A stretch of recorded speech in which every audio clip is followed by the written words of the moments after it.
Libro del Deuteronomio, capítulo 32, vamos a leer el versículo 39.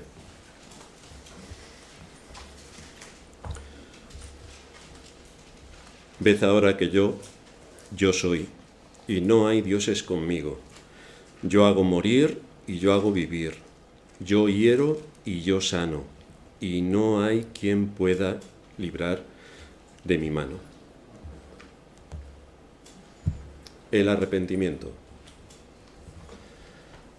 El arrepentimiento no es una doctrina para pasarla por alto, porque es vital en todo el proceso de conversión y además sigue estando vigente durante toda la vida del creyente sobre la tierra, cada día, hasta el final, hasta nuestro último suspiro.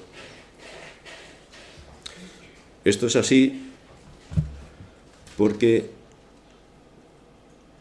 el creyente no solo se ve condenado a muerte cuando descubre su verdadera situación delante de Dios al haber sido llamado por su gracia, sino que puede ver también los signos de su perverso corazón, si se mira un poco al espejo y es un poco sincero, puede ver los signos de su perverso corazón y del engaño de Satanás que continuamente le está seduciendo y provocando para hacerle caer, de manera que cada verdadero creyente necesita hacer uso del arrepentimiento a menudo y necesita confirmarlo con los frutos que ese mismo arrepentimiento, si es verdadero, conlleva. Si no es verdadero, no lleva fruto. La gente se arrepiente, pero si no lleva fruto, eso es un arrepentimiento falso, que luego veremos de qué se trata. ¿Qué es lo que ha producido la corrupción en el ser humano? ¿Qué es lo que ha ocurrido para que su entendimiento se oscurezca? ¿Qué es lo que ha cambiado en el alma del ser humano y ha hecho que quede completamente anulada en cuanto a su relación con Dios? ¿Qué ha ocurrido en su cuerpo? ¿Que ha quedado sujeto a enfermedades y a la muerte? ¿Cuál es la razón por la que en este mundo la sociedad, la familia, las relaciones humanas, la iglesia, todo tenga multitud de problemas continuamente? ¿Qué provocó que el hombre llegase a ser un enemigo para el hombre? ¿Qué provocó que el ser humano ignore a Dios, aunque en la creación vemos una fuerza, una fortaleza y una obra extraordinariamente importante que muestran la inteligencia y sabiduría de aquel que hizo todas las cosas? ¿Qué es lo que ha ocurrido para que, a pesar de esta evidencia aplastante, el ser humano niegue categóricamente, continuamente, que aquello es obra de un creador? Cree que esto ha sido fruto del azar, de la casualidad y, por supuesto, del mono. Y solamente hay una respuesta para todas estas preguntas: la caída, la caída. Esto supuso que el pecado entró en el mundo por un hombre, y por un hombre entró la muerte. Y la muerte llegó a todos los hombres por cuanto todos pecamos. Esta es nuestra naturaleza. Por eso hay algo que debemos saber, y es cómo se puede tratar esta disposición natural que tanto mal nos ha traído y tanto mal nos trae. Hay algo a lo que deberíamos atender y estar dispuestos a afrontar. Y la razón es que tenemos un enemigo público número uno, que es el pecado. Y más concretamente, mi pecado.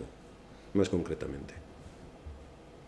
A la luz de las Escrituras tenemos que ser realistas y admitir que, dada nuestra naturaleza, no vamos a poder erradicar el pecado mientras que estemos en este mundo. No vamos a poder. Pero sí que hay una nota de esperanza, porque la misma palabra de Dios nos enseña que sí podemos tratarlo en dos ámbitos distintos. Por un lado, para librarnos de las consecuencias que tiene sobre la vida del hombre en este mundo. Y además también podemos detener sus consecuencias espirituales que tienen repercusiones en la eternidad. Así que tenemos estos dos ámbitos en los que la Escritura nos enseña cómo debemos tratar nuestro pecado y que estaremos estudiando. No podemos vivir en este mundo sin caer en pecado, no podemos. Pero podemos, siempre que esto suceda, recurrir al remedio establecido por Dios para detener sus consecuencias, tanto temporales como eternas. Sí que tenemos una herramienta. No debemos olvidar este aspecto fundamental porque es la gran esperanza que Dios nos muestra en su palabra, que realmente hay una esperanza y que tiene que ver con el arrepentimiento. Esto es lo que engloba la historia de la redención, que tiene como protagonista a Cristo, a quien Dios ha puesto, nos dice la Escritura, por príncipe y salvador para dar perdón de pecados, para otorgar perdón de pecados. ¿Y bajo qué condiciones se otorga el perdón? Porque aquí sí que tenemos un problema. El mundo cristiano en general cree que tú pecas, dices perdón y ya se acabó todo. Ya estamos limpios, a seguir jugando. Decídete por Cristo y ya está todo perdonado. No hay nada más que hacer. Pero resulta que esto no es lo que enseña la Escritura para variar. ¿Bajo qué condiciones se otorga el perdón? Es a esta pregunta que estamos respondiendo con el estudio en esta serie sobre la doctrina del arrepentimiento. ¿Cuál es la salida que tenemos para poder librarnos de las consecuencias terribles y eternas de nuestro propio pecado? La palabra de Dios nos habla del arrepentimiento. Por tanto, este es un mensaje para ti y para mí, es un mensaje para cada creyente, que debe tener clara la doctrina del arrepentimiento tal y como Dios lo establece en la Escritura, no tal y como nos lo han contado, tal y como nosotros de forma imaginaria suponemos que es el arrepentimiento, o de forma idílica que nos creemos los cuentos que nosotros mismos nos contamos, sino qué es lo que Dios establece para el arrepentimiento. Así que la pregunta que debemos responder es ¿qué voy a hacer yo para que el pecado que está en mí no me domine? Porque si me domina va a perjudicar mi relación con Dios y con mi prójimo, con mis hermanos, con mi iglesia y con mi propia alma, y pone en riesgo mi destino eterno. Porque no es que pueda perder la salvación, es que si no hay arrepentimiento en mí, de forma bíblica, es que no he sido llamado a la salvación. Por lo tanto, sí que tengo una urgencia en saber si estoy realmente envuelto en el verdadero arrepentimiento, porque sin arrepentimiento no hay perdón y sin perdón no hay salvación.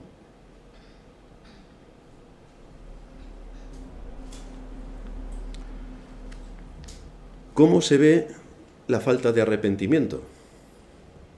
¿Cuál es la medida más impactante en cómo podemos calibrar si hay falta de arrepentimiento? Pues que los sermones te entren por un oído y salgan por el otro. Que después de llevar 30 años en esta iglesia, resulte que le escuches al pastor decir, ¿pero tú vas a la misma iglesia que yo? Es decir, que no te has enterado de nada. O que cuando seas amonestado, solamente broten de tus labios excusas y justificaciones.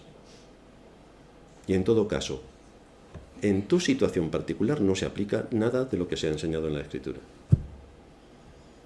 Esta es una evidencia contundente de que en ti no está el arrepentimiento, por mucho que tus palabras hablen. Pero si solamente te justificas, pues entonces no te hace falta quien te justifique. Y el único que nos puede justificar es Cristo. Pero si tú te justificas, ya tienes tu justicia propia. No hace falta que sigas por este camino. Esto es así de tajante porque el arrepentimiento tiene sus frutos que se evidencian en asumir la culpa. Vaya detalle. Le sigue corregir el camino desviado y concluye con restituir el agravio. Esto es el arrepentimiento. Cuando esto no ocurre, es que no hay arrepentimiento. No hay arrepentimiento. Por eso tenemos que saber qué es lo que Dios enseña respecto al arrepentimiento, para que, de acuerdo a su palabra, nosotros podamos arrepentirnos, no de acuerdo a la idea idílica que nosotros tenemos del arrepentimiento, sino qué es lo que Dios exige en el arrepentimiento. Como le dijo Pablo a la iglesia de Corinto, después de que él les exhortara severamente y se arrepintieron, él les dice en 2 Corintios 7:11, limpios os habéis mostrado en el asunto. Es decir, reconocieron su pecado y se arrepintieron. Pero arrepentirse no es nada fácil. Nada fácil. No es algo natural que brota de nosotros espontáneamente. No, porque va en contra de nuestra naturaleza. Va en contra de nuestra naturaleza. Por eso el arrepentimiento, al igual que la fe, es un don de Dios que Él concede a todos aquellos a quienes llama la salvación. Por eso es un don. Si Dios te ha salvado, las evidencias de la salvación se verán en si aquellos pecados en los que claramente has caído, violando la ley de Dios y los principios que se derivan de la ley de Dios,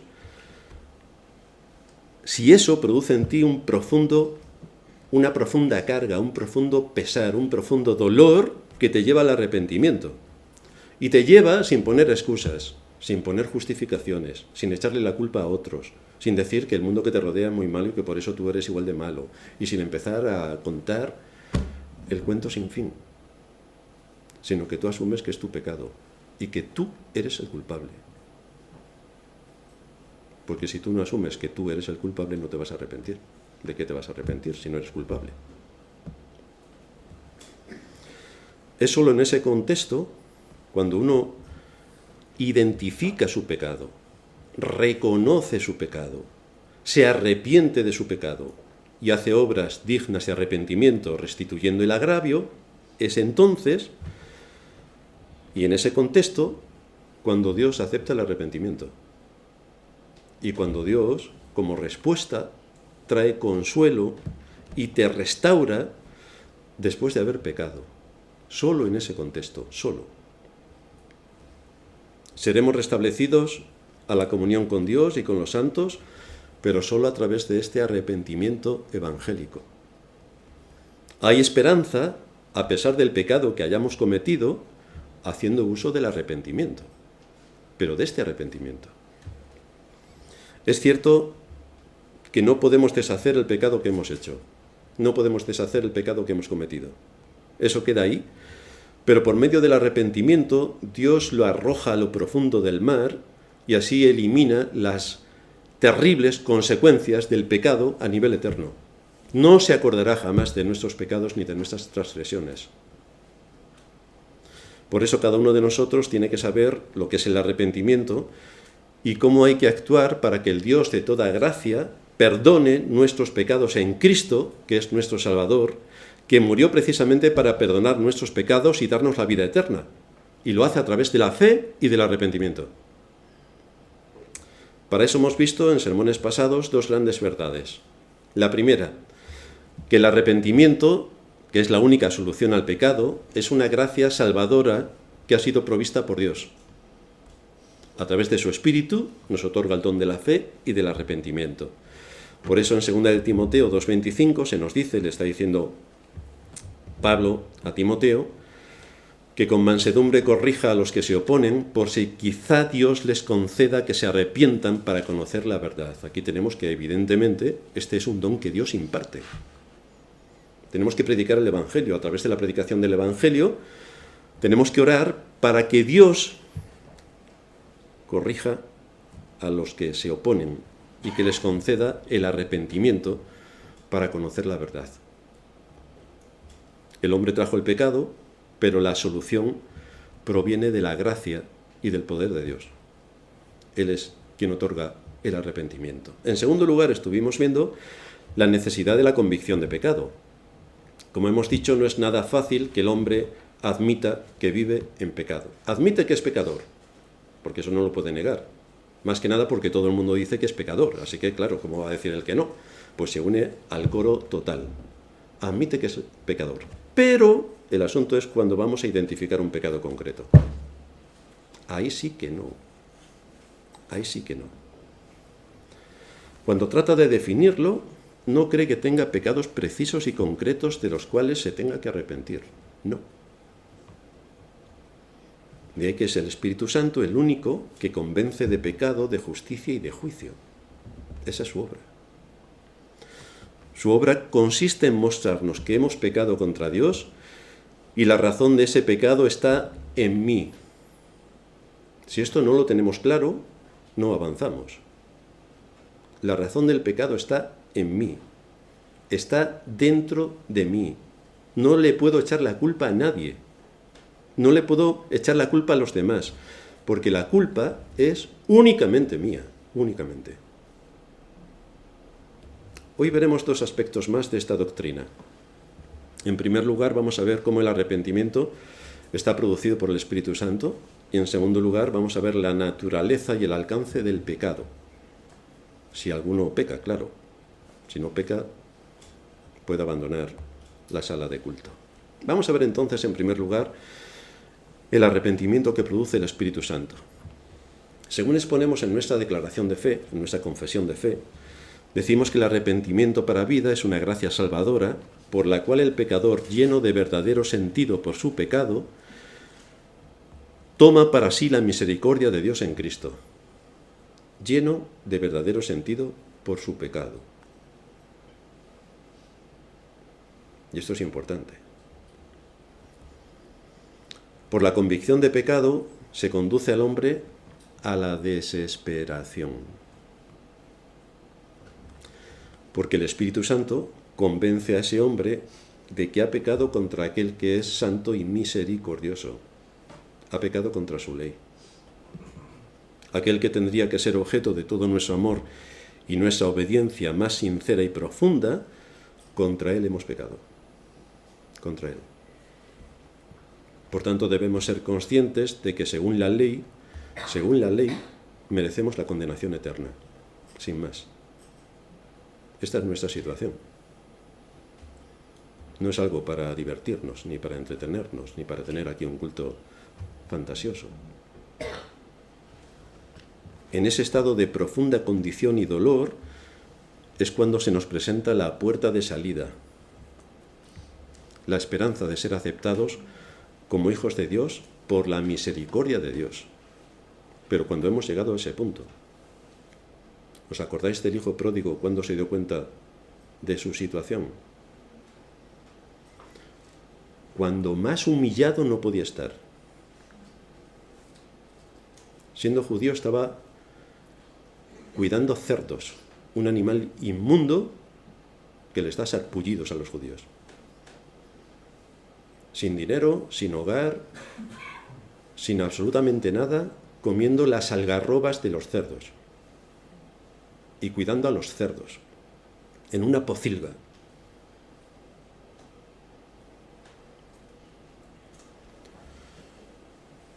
Pablo está oyendo al Señor que le habla en su camino a Damasco y le encarga una tarea importante como predicador del Evangelio. Es el texto que leíamos en la introducción en Hechos 26, 18.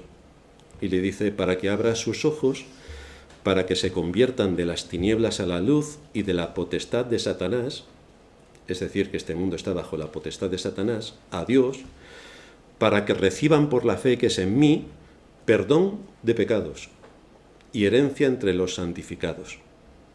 Así que este es el impacto permanente que lleva la predicación de la palabra de Dios. Traer luz a las conciencias, iluminar nuestras conciencias y ver en qué situación estamos. Para que abra sus ojos. ¿Y para qué van a abrir sus ojos? Para ver dónde estamos. Y ante Agripa, un poco más adelante, le dice, Hechos 26, 20, sino que anuncié primeramente a los que están en Damasco y Jerusalén y por toda la tierra de Judea y a los gentiles que se arrepintiesen y se convirtiesen a Dios haciendo obras dignas de arrepentimiento. Así que parece ser, según lo que enseña la Escritura, inspirada por el Espíritu Santo, que no solamente hay que arrepentirse, sino que hay que hacer obras dignas de arrepentimiento. ¿Crees, oh rey Agripa, a los profetas? Yo sé que crees. Entonces Agripa dijo a Pablo, por poco me persuades a ser cristiano. Y Pablo dijo, quisiera Dios que por poco, por mucho, no solamente tú, sino también todos los que hoy me oyen, fueseis hechos tales cual yo soy, excepto que estoy encadenado. Pero por lo demás podríais ser hechos iguales que yo, creyentes en Dios. El asunto que sobresale en esta escena es que este hombre importante quedó impactado al oír a Pablo hablar sobre temas que tenían que ver con la convicción de pecado, con el arrepentimiento. Quedó impactado. Este hombre conocía a los profetas. Bajo la predicación verdadera del Evangelio, este hombre llegó a entender las implicaciones. Por eso reaccionó de esta forma. Por eso tembló ante el cuadro que Pablo le describió. Pero se quedó allí. Le impactó, pero se quedó allí, nada más. No llegó al arrepentimiento. No llegó. Esto nos muestra que se pueden llegar a ver los pecados, de uno mismo, escuchando la palabra, quedar impactado y con temor, y a pesar de esto no llegar al arrepentimiento que es para salvación. Esto puede ocurrir, y ocurre. La evidencia que manifiesta que hay un verdadero arrepentimiento no es un simple remordimiento. Hombre, si has matado a alguien es normal que tengas remordimiento. Pero no se trata de esto, no es un simple remordimiento. Es cuando se toman las decisiones para vivir de acuerdo a la ley de Dios. Porque sin esa determinación de la voluntad, el arrepentimiento está ausente. No se puede uno arrepentir de algo de lo que no está dispuesto a dejar de hacer al día siguiente. Eso no es arrepentimiento. Por eso vienen las obras dignas de arrepentimiento. Y por eso viene la restitución del agravio, que es la confirmación absoluta de que aquello va en el camino que tiene que ir. No solo tenemos que ver la terrible situación en la que nos encontramos, que es una condición necesaria, es decir, tenemos que reconocer la situación en la que estamos, tenemos que reconocer dónde hemos caído. Es una condición necesaria, pero no suficiente, sino que precisamos tener en mente la perspectiva también de la misericordia salvadora de Cristo, sin la cual no puede llevarse a cabo el arrepentimiento. El arrepentimiento no es meramente estar inmerso en temores, en terrores, en pesares, en tener una gran carga, y bueno, ¿qué le vamos a hacer? Nadie es perfecto y seguimos nuestra vida, ¿no? Es volverse a Dios para agarrarse a la misericordia que nos ha dado en Cristo. Y este es el efecto que produjo Pedro cuando predicó en Hechos 2:37. Se nos dice que al oír esto se compungieron de corazón y dijeron a Pedro y a los otros apóstoles: varones hermanos, ¿qué haremos? Pedro les dijo: arrepentíos y bautícese cada uno de vosotros en el nombre de Jesucristo para perdón de los pecados. Arrepentíos. Fijaos que estos hombres sintieron ante el peso de la predicación la culpa de lo que habían hecho por medio de las verdades que habían sido expuestas a la hora de abrir las Escrituras. Como si se les hubiera clavado un puñal en el corazón. Se compungieron. Pedro no les dio su opinión sobre algunos asuntos, ni sobre temas morales, ni empezaron a discutir sobre opiniones, sino que Pedro les expuso la ley y los principios derivados de la ley. Habían visto la realidad de su conducta, y esto fue lo que produjo un gran impacto en lo más profundo de su ser. Se compungieron. Y estando convencidos de la gravedad de su pecado, es entonces cuando Pedro les dice que se arrepientan. Pero ellos ya han caído a lo más hondo que se puede caer. Están hundidos y necesitan ayuda. Entonces Pedro les muestra la salida.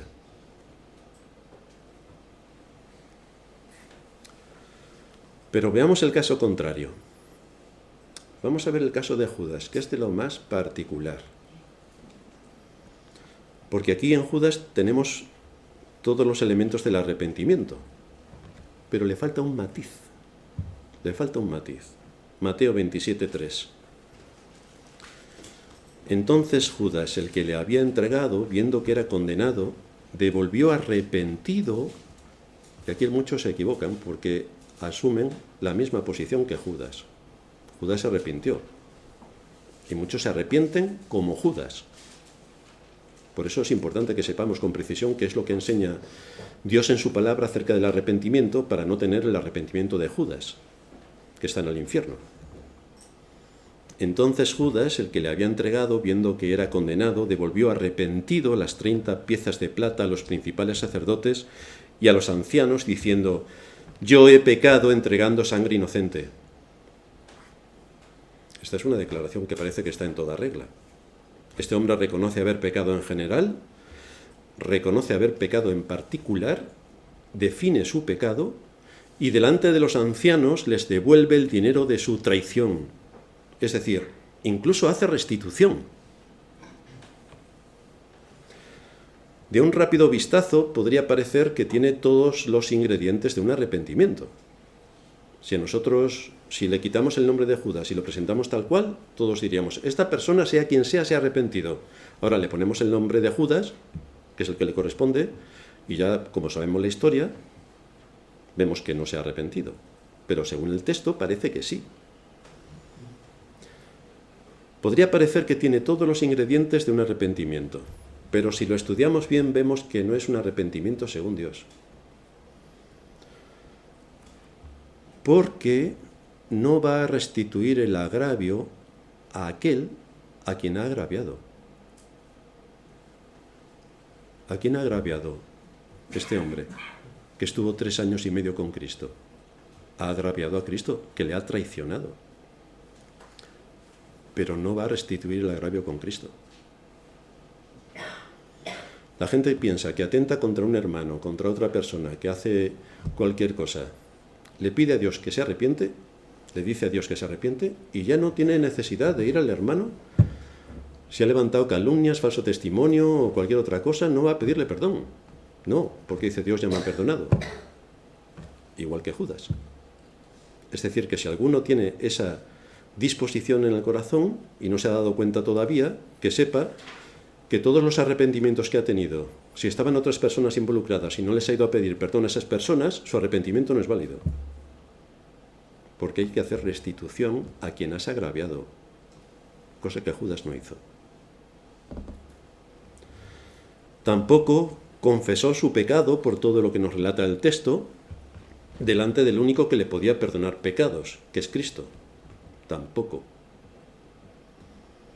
Este matiz que le falta hace que todo el resto que ha hecho y que parece un arrepentimiento sincero, no lo sea. No lo sea.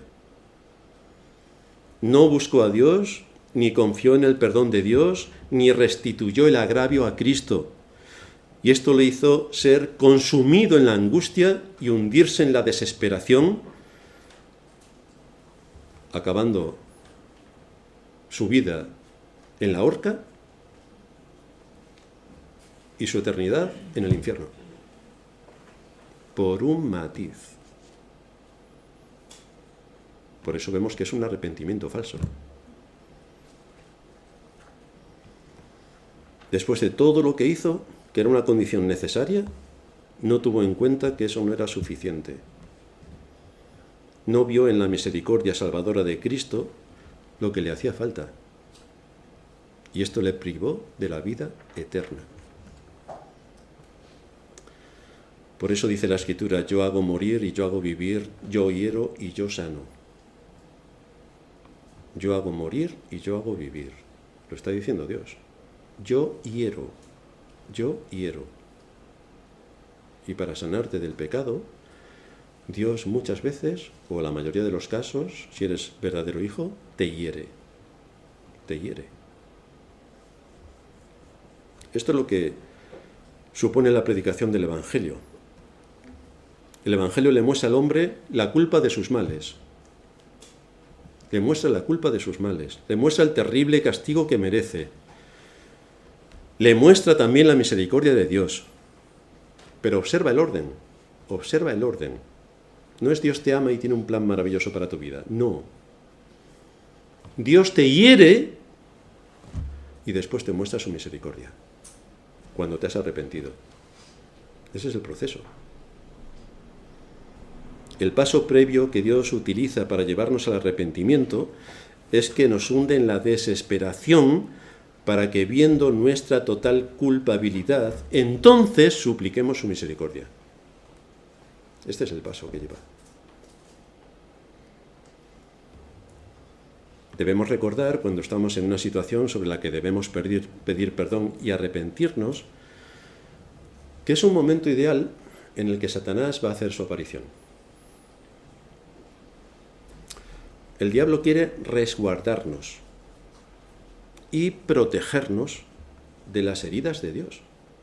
No quiere que Dios nos hiera. Es muy amable Satanás, siempre cuidándonos. Nos dice que no nos tomemos tan en serio sus exigencias, ni las de la ley. Porque en esta iglesia somos muy legalistas, predicamos sobre la ley. Es como si tuviéramos medidas sociales y fuéramos socialistas. No me parece que tenga mucho que ver. O que tengamos todo en común y somos comunistas. Tampoco parece que tenga mucho que ver. Pero la gente en las iglesias, si predicas sobre la ley, es que eres legalista. No sabemos de lo que estuvo predicando nuestro Señor, pero predicó bastante sobre la ley. Y el apóstol Pablo ni os cuento. Así que Satanás quiere resguardarnos y protegernos de las heridas de Dios. Y nos dice que no nos tomemos tan en serio sus exigencias, ni nos tomemos tan en serio su ley, que no prestemos mucha atención sobre la enseñanza del juicio ni del infierno, porque nosotros ya somos salvos. No tenemos nada de qué preocuparnos. Además, la salvación no se pierde, podemos estar tan tranquilos. Porque si traemos todas estas cosas a nuestra mente y resulta que nos tenemos que arrepentir de algunos pecados, esto trae turbación, porque evidentemente no nos gusta arrepentirnos. Pedir perdón sí, porque es perdóname y nos vamos corriendo, como los niños pequeños. Pero arrepentirnos de verdad, esto es otra historia. Así que Satanás nos quiere evitar esto porque nos produce mucha tribulación, mucha inquietud, mucho desasosiego. Y además nos dice que no necesitamos estar exponiéndonos a estas enseñanzas con estos efectos tan dolorosos sobre el alma. Y además lo justifica diciéndonos que en el mundo en el que vivimos todo el mundo es así. Fíjate en las otras iglesias. Todo el mundo es así, les da igual 8 que 80. Los principios más fundamentales que rigen las iglesias, al 90% de las iglesias les importa un comino. Cómo se establece una iglesia, cuál es la dinámica de la iglesia, cuál es la disciplina de la iglesia, todo lo que son las bases más fundamentales de la iglesia, al 90% de las iglesias no les importa. Y nosotros aquí resulta que nos importa. Pero yo quiero una de las otras iglesias, que no dan ni palo. Y todos están tan contentos. Así que Satanás nos cuenta todo esto para seducirnos, inducirnos y llevarnos a que, bueno, al final de cuentas lo que hago lo hace todo el mundo. ¿Qué hombre hay sobre la tierra que nunca peque? Así que yo también. Esto lo digo por la experiencia de lo que yo he podido escuchar. Y así el diablo, con muy buena intención, que es siempre lo que tiene, muy buena intención, le pasa como al gobierno, todo para cuidarnos. Muy buena intención. Quiere proteger al creyente del mismo Dios y traerle paz a su corazón, procurando que Dios no lo hiera. No. Tapándole los oídos para que no escuche el Evangelio. Que no se fije en ciertas cosas precisas que Dios demanda en la Escritura. Si puede venir con un corazón un poco en contra del pastor, mejor, porque así no va a escuchar nada. Y en definitiva lo engaña como quiere. Porque este es el trabajo de Satanás. Es padre de mentira y es el engañador. Y en eso está ocupado. Gran engaño al que muchos han sucumbido, porque si Dios viene a herirte con su palabra, es para sanarte después. Si Dios viene a herirte con su palabra, es para sanarte después. En todas estas artimañas de Satanás, dice William Gurnall, Satanás busca desacreditar a los cristianos, no sus pecados. Su tarea principal es presentar la acusación como si viniera del Espíritu Santo. Esto es la otra contrapartida de aquellos que nos creemos todo y bueno, no pasa nada porque haga lo que haga. Pero si no funciona por ahí, entonces Satanás se va por el otro camino. Y es presentar la acusación como si viniera del Espíritu Santo. Sabe que una descarga de los cañones de Dios hiere profundamente. Por tanto, al acusar a un creyente verdadero, falsifica la firma de Dios en el proyectil antes de dispararlo. De manera que cuando veas que el maligno te presenta a Dios como misericordioso y lleno de gracia, que es lo que es, pero no para pecadores tan malos como tú, y que es fuerte y poderoso, pero incapaz de salvar a alguien como tú, porque eres muy malo, entonces podrás decir, fuera Satanás, porque tu lenguaje te ha traicionado. Este mensaje no viene de aquel que ama mi alma, dice Gurnall. Así que podemos caer en los dos extremos. En ambos Satanás procura ganar, y dependiendo de cómo estemos nosotros, actúa de una u otra manera. El tema es que aunque hayamos caído en el peor de los pecados, No dejes que Satanás te engañe haciéndote creer que para ti no hay perdón. No hay perdón para ti. No dejes que te engañe, porque no es cierto. Los engaños de Satanás son para mantenernos alejados de Dios. Y el objetivo fundamental que persigue es esconder el verdadero carácter divino y lo que su palabra nos enseña con rigor respecto al arrepentimiento. Porque es que el arrepentimiento produce salvación. El profeta Isaías en el capítulo 19, versículo 22, también insiste en este aspecto. Y herirá Jehová, herirá y sanará, y se convertirán a Jehová, y les será clemente y los sanará. Fijaos la secuencia que aquí establece el profeta. Herirá Jehová, repite, herirá y sanará. Y se convertirán a Jehová, y les será clemente y los sanará. Pero para que lleguemos a este punto, Dios primero hiere y te humilla completamente. Así que a menos que no seas herido por Dios, escucha bien, a menos que no seas herido por Dios, la convicción de pecado no te llevará al arrepentimiento. A menos que no seas herido por Dios, la convicción de pecado no te llevará al arrepentimiento. Y entonces no podrás ver la misericordia salvadora de Dios, que está más que disponible para ti si hay verdadero arrepentimiento. Porque esta es la grandeza del Evangelio. Todo esto nos debe llevar a ver que la cruz es el instrumento para producir arrepentimiento. La cruz. La cruz de Cristo es el centro de la proclamación del Evangelio que produce arrepentimiento. De esta manera, por medio de la obra que llevó a cabo Cristo en la cruz, Dios hace dos cosas completamente opuestas. Por un lado, es el mayor instrumento para herir, y por otro lado, es el gran instrumento para sanar, la cruz. El salmista en el Salmo 119, versículo 67, dice: «Antes que fuera yo humillado, descarriado, andaba, mas ahora guardo tu palabra». Antes de que fuera humillado. Si tu pecado no te humilla, no tienes de qué arrepentirte. Y si no tienes de qué arrepentirte, ¿de qué te va a perdonar Dios? Y si Dios no te perdona, ¿cómo sabes que eres salvo?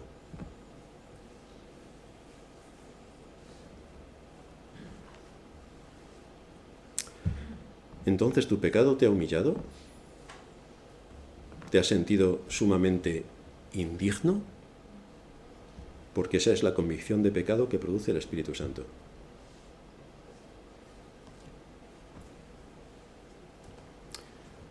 Se nos dice en el Evangelio de Juan que Él es quien convence de pecado, de justicia y de juicio.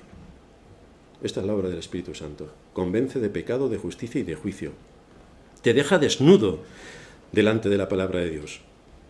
Y cuando hemos sido humillados hasta lo profundo, es entonces cuando podemos suplicar su misericordia. Y en el hijo pródigo tenemos el ejemplo. ¿Qué pensó el hijo pródigo cuando estaba hundido en lo más terrible de su pecado? ¿En quién pensó? Pero estaba pensando esto cuando tenía todo el dinero a su disposición, cuando estaba de fiestas y banquetes, cuando estaba riendo, saltando y brincando con sus amigos, cuando estaba dilapidando todo su dinero. ¿Se acordó de algo?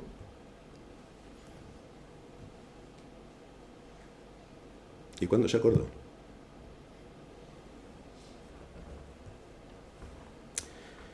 Vamos a ver en segundo lugar la naturaleza y el alcance del pecado.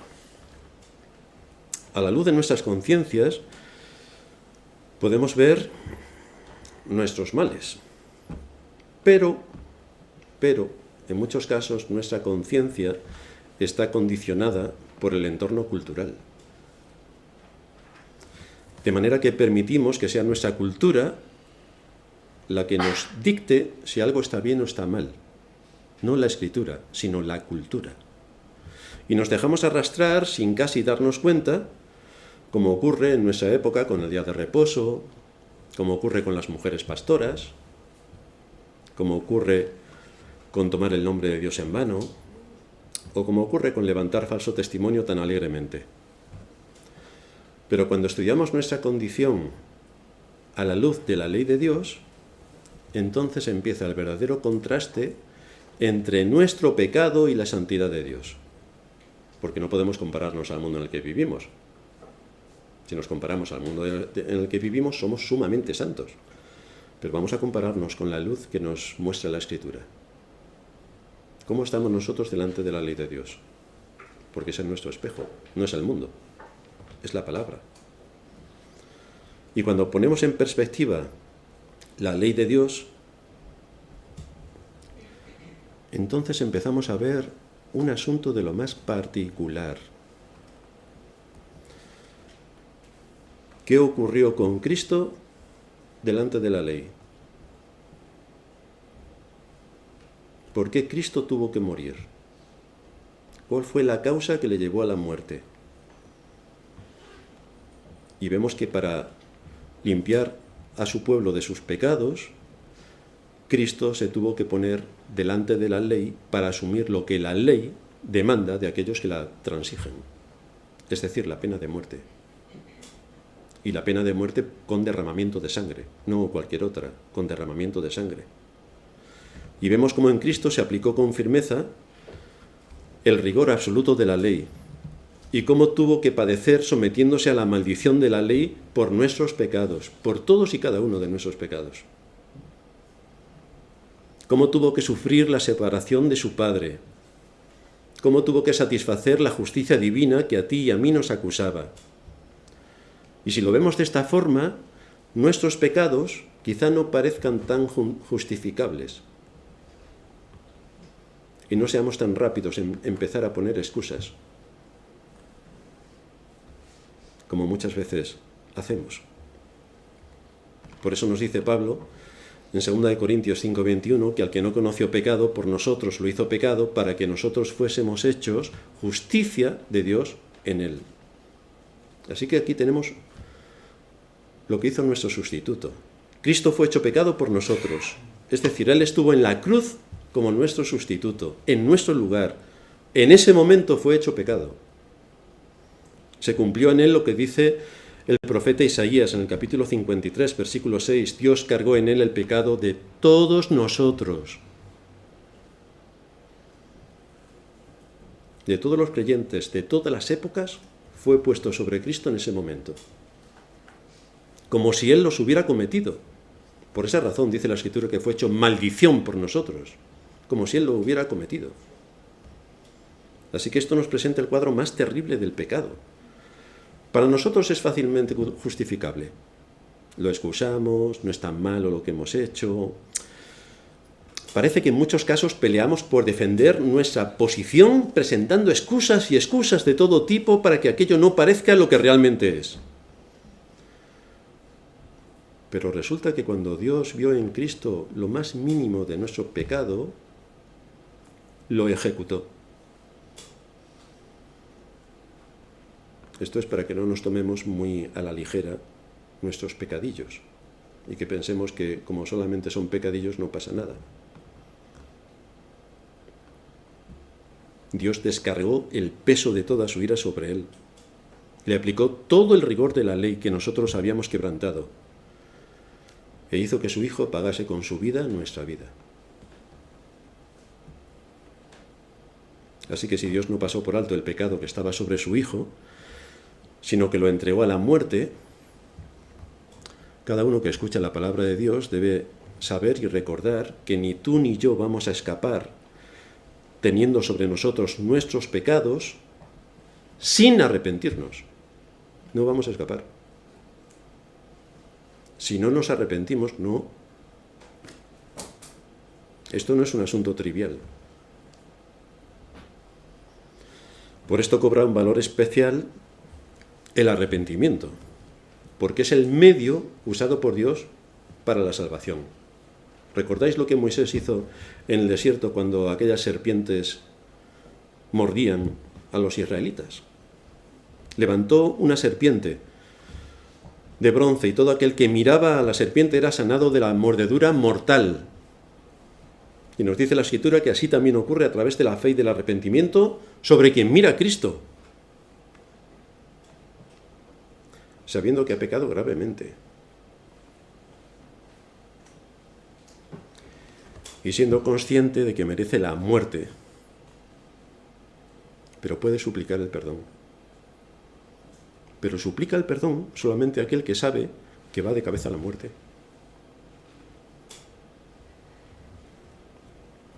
¿Os recordáis la última noche cuando el Señor estaba clamando y angustiado, pidiendo ayuda a su Padre?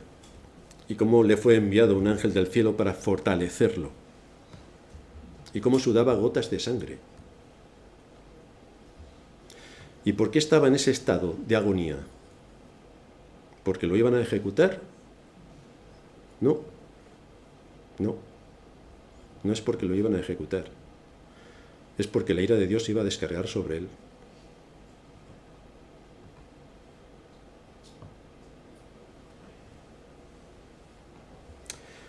Pero en todo esto vemos que Cristo no murió por pecadores no arrepentidos. No murió por pecadores no arrepentidos. Cristo murió por personas concretas que Dios Padre le dio para que no perdiera ninguna de ellas. Y es exactamente lo que Cristo hizo en la cruz. Ninguno de los que el Padre le dio se perdió, sino que Él se puso en el lugar de todos y cada uno de los que le fueron dados y pagó sus pecados. Así que debo recordar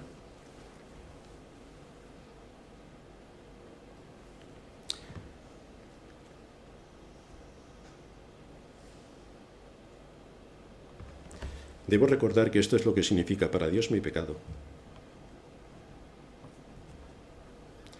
Que no perdonó ni a su Hijo. Así que si Cristo se angustió de esta manera, hay de aquel que vaya a presentarse delante de Dios con su propia justicia,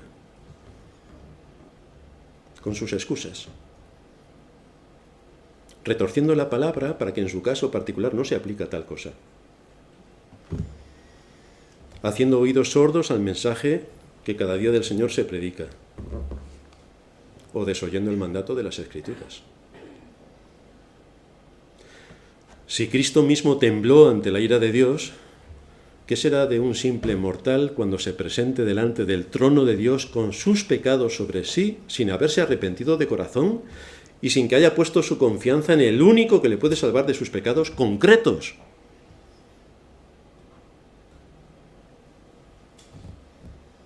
¿A qué conclusión nos lleva todo esto? Cuando vemos nuestro pecado a la luz de la obra de Cristo en la cruz, la gran pregunta que surge no es ¿cómo es que Dios no me va a condenar a mí? O sea, Dios me tiene que salvar. La pregunta realmente ¿es que Dios podrá hacer otra cosa que no sea condenarme? ¿Podrá Dios hacer otra cosa que no sea condenarme? Porque es exactamente eso lo que merezco. Cuando andamos en la ceguera de nuestra mente, dejándonos arrastrar por nuestro engañoso corazón y por la cultura que nos envuelve, parece que estamos en el paraíso, en el parque de atracciones, que decimos muchas veces. Nuestro corazón engañoso nos repite la cantinela, Dios te ama, Dios te ama, Dios te... Esto es cierto, pero no es una cantinela. Antes de esto hay otras cosas. Dios te ama, Dios es amor, no hay problema. Como soy creyente ya no tengo nada de lo que preocuparme. Puedo pasar por alto los mandamientos, los principios, los mandatos y vivir en este mundo feliz que para eso me ha tocado vivir aquí. Porque el Señor ya me salvó cuando me convertí, así que ya no tengo nada más que hacer. Además casi no peco desde entonces. Da igual la normativa que establecen las Escrituras para los distintos ámbitos de la vida, da igual los principios que se derivan de los mandamientos, da igual. Yo hago lo que me parece y además, si soy amonestado por el pastor en este caso, no soy capaz de diferenciar lo que es una opinión de lo que siempre disiento y culpo al pastor de que yo hubiera hecho otra cosa. Es decir, los mayores problemas que hay en una iglesia no son por los mandamientos ni por la ley, es por las opiniones. Es que yo hubiera hecho otra cosa. Claro, y aquí somos 80 y cada uno haría una cosa distinta, pero ¿te vas a enfrentar con los 80 por opiniones? Porque cuando el pastor amonesta, lo hace con la ley. No lo hace para debatir sobre opiniones. Pero muchos que quieren controversia en la iglesia empiezan a atacar al pastor por sus opiniones. Pero yo no quiero opiniones, yo no quiero hablar de genealogías, como decía Pablo, ni interminables cuestiones que no nos llevan a ningún sitio. ¿Se ha violado un mandamiento? ¿Se ha violado un principio? ¿Se ha atentado contra un mandato? La normativa que exige la Escritura respecto a cómo funciona una iglesia, la membresía de una iglesia, la disciplina de una iglesia, la adoración en la iglesia. ¿Se ha atentado contra algo de esto? Porque de eso es de lo que te va a hablar el pastor. Pero quienes quieren disentir empiezan a atacar al pastor con sus opiniones. Es que yo hubiera hecho esto, es que yo hubiera hecho lo otro. Claro, y un mono haría otra cosa distinta. Pero tenemos que tener discernimiento para saber lo que estamos escuchando y cómo se aplica, cómo escucho la amonestación, que solamente persigue llevarme al arrepentimiento, nada más. Porque si no hay discernimiento en todas estas cosas, entonces tenemos un gravísimo problema. Hay que reflexionar, porque cuando vemos a la luz del carácter santo de Dios, expresado en los principios que se derivan de su ley, nuestra conducta, entonces la pregunta es, ¿qué va a hacer Dios para ser fiel a su carácter y atributos, sino condenarme? Y por eso se nos amonesta a través de la predicación de la palabra y a veces en persona. Y si somos verdaderos cristianos y sensibles a su palabra, cuando seamos exhortados o cuando la palabra predicada nos acuse, esa será nuestra gran carga. Esa será nuestra carga. No nos justificaremos, sino que buscaremos con arrepentimiento el perdón. La predicación te ofende. Yo hago morir y yo hago vivir. Yo hiero y yo sano. ¿La predicación me ofende? Pues gracias al Señor que me ofende, porque hasta que no me humille y me triture, no podré buscar su misericordia. Cuando el Espíritu Santo convence de pecado, Dios trae al hombre a una profunda amargura. Esto no ocurre únicamente para los que no se han convertido y decimos, a ver si se convierten y ven entonces. No, es que se refiere en su mayor parte a los conversos, a nosotros.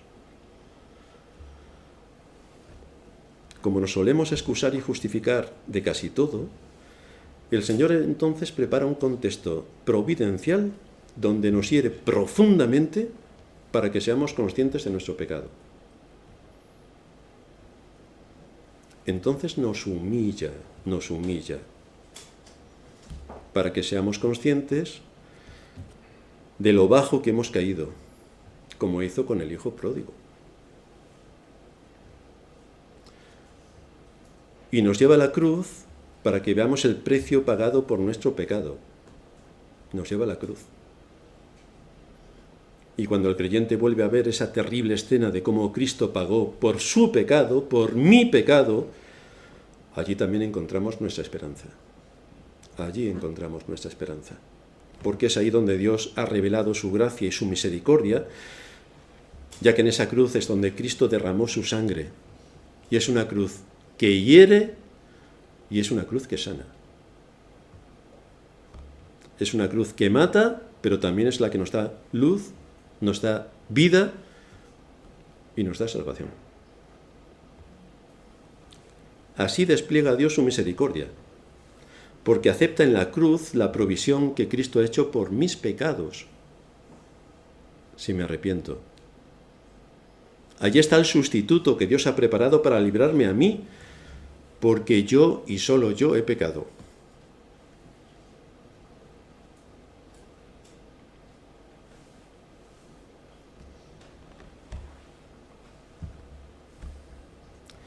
De manera que el verdadero creyente reconoce su situación, identifica con precisión su pecado, no se excusa ni se justifica ni le echa la culpa a otros, sino que se humilla delante de Dios, se vuelve de sus pecados, se arrepiente y puede ver cómo Dios le muestra que por la obra de Cristo en la cruz le justifica y le perdona. Isaías dice también, dejen impío su camino y el hombre inicuo sus pensamientos. y vuélvase a Jehová, el cual tendrá de él misericordia, y al Dios nuestro, el cual será amplio en perdonar. ¿Por qué nos llama Dios al arrepentimiento? Porque en él hay misericordia y perdón. Cuando hemos actuado de acuerdo al arrepentimiento que él establece, entonces muestra su misericordia y su perdón. ¿Por qué el hijo pródigo se levantó para ir a su padre? Porque sabía que lo recibiría si confesaba sus pecados. Lo recibiría si confesaba sus pecados. La esperanza de que su padre le iba a aceptar le hizo que dejara su indigna forma de vida para volver a su hogar. Pero tuvo que estar humillado por completo, hasta el máximo. Y entonces se produjo en él ese profundo arrepentimiento. Y en ese contexto, su padre lo recibió con alegría y le dio un abrazo y lo llenó de besos. Pero porque iba arrepentido. No porque llegó diciendo, que me he equivocado, vengo otra vez a empezar. No. Llegó profundamente arrepentido. Si confesamos nuestros pecados, dice Juan, Él es fiel y justo para perdonar nuestros pecados y limpiarnos de toda maldad. Esta es la gran esperanza que tenemos. Esta es la misericordia de Dios. Es el identificar nuestro pecado, reconocer nuestro pecado, confesar nuestro pecado, arrepentirnos de nuestro pecado, hacer restitución del agravio por nuestro pecado. Todo esto es lo que garantiza el perdón. Es en la cruz de Cristo donde se muestra el alcance, la gravedad y el castigo de nuestro pecado de la forma más cruda. Y al mismo tiempo es de ahí de donde surge la esperanza ciertísima de que Dios perdona al pecador. De ahí también surge. Dios nos perdonará y nos limpiará a través del sacrificio de Cristo, cuando el arrepentimiento ha seguido el proceso que Dios establece en su palabra. Así encontramos que el justo murió por los injustos para llevarnos a Dios. Qué doctrina tan extraordinaria el arrepentimiento, y cuánto debemos recordarla para que en nosotros se manifieste el real y verdadero arrepentimiento que demanda la Escritura. Terminamos en oración. Padre nuestro que estás en los cielos, te damos gracias por darnos en esta mañana de tu palabra y por exponernos ante esta doctrina vital que nos lleva a cuestionarnos si lo que tenemos en nuestra mente en cuanto al arrepentimiento son nociones vagas y estrafalarias de lo que en este mundo religioso se puede enseñar, o si se rige por el principio establecido en las Escrituras de lo que tú demandas con bastante precisión acerca del arrepentimiento. Te damos gracias porque tú hieres y tú sanas, porque nos sometes a las pruebas más duras y nos humillas hasta el límite, pero todo lo haces con el propósito de que miremos a Cristo nuestro Salvador y que desde esa posición de humillación absoluta podamos encontrar la salida y la respuesta a lo que tanto necesita nuestra alma. Gracias por darnos en Cristo todo lo que necesitamos para poder presentarnos delante de ti. Y gracias por darnos en Él la salvación y la vida eterna. Ayúdanos a meditar en este tema que hoy hemos considerado para que no bajemos la guardia, sino que busquemos el arrepentimiento bíblico de acuerdo a como tú lo estableces y así podamos obtener el perdón y la salvación. En Cristo Jesús nuestro Señor te lo suplicamos. Amén.